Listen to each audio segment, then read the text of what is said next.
Pirmą kartą Lietuvos stiklo menininkų istorijoje rengiamas pleneras, kurio metu sukurti darbai planuojama bus eksponuojami užsienio galerijose. Jauni iniciatyvūs menininkai plenerą pradeda Panevėžio rajono vienkiemyje. Panevėžio rajono Paliūniškio seniūnijos vienkiemyje prasidėjo 5 dienas truksiantis žymiausių Lietuvoje stiklo menininkų pleneras. Stiklo kūrėjai gamtoje kurs pirmąjį kartą. Šios srities specialistų plenerai dar nebuvo rengiami. Šio simpoziumo toksai kaip ir arkliukas yra tas, kad gan žinomi menininkai, pakankamai dirbantis daug su stiklu ir iš to gyvenantis,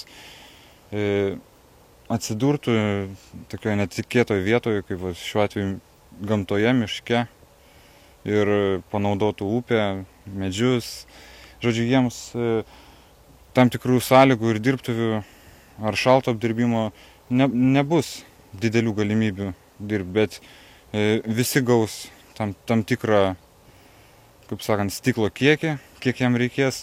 Tai bus langinis paprastas stiklas ir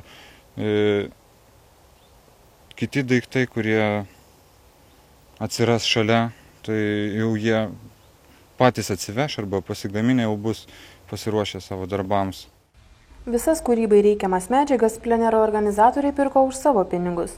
Anot jaunų iniciatyvių menininkų, stiklo objektų eksponavimas ir rodymas atviroje erdvėje jau senai propaguojamas užsienio valstybėse. Lietuviai stiklininkai kol kas užmiršti. Tačiau plenere Panevėžyje sutiko dalyvauti net 8 žymiausiai stiklo meistrai. Dalyvauja, mano manimu, geriausi Lietuvos stiklo menininkai.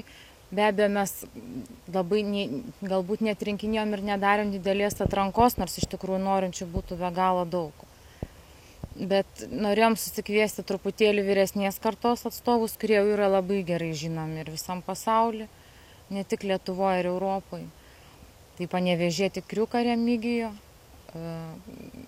kaunietį Gutauską Valmantą, kaunietį Artūrą Rimkevičių. Tai būtų tokie vyresnės kartos atstovai. Plenere dalyvaus ir žymus stiklo meistras iš Panevėžio. Beje, visi darbai bus komponuojami sodyboje Lingės kaime. Ši poilsiavietė kažkada buvo statyta teatralui Juozui Miltiniui, o dabar ją prižiūri plenero organizatorė šeima.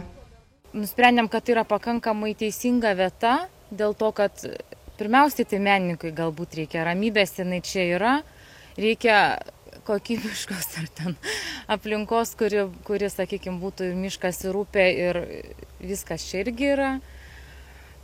Jeigu atsitiks kažkokia situacija, kada reikės apsidirbti techniškai stiklą ir reikės rimtesnių dirbtuvių, kreipsimės į Kriuką, kuris irgi turi dirbtuvės, va čia Panevėžy šalia. Na, situacija va tokia. Pirmąsyk Lietuvoje organizuojamas stiklo meistrų pleneras svarbus stiklo meno raidai.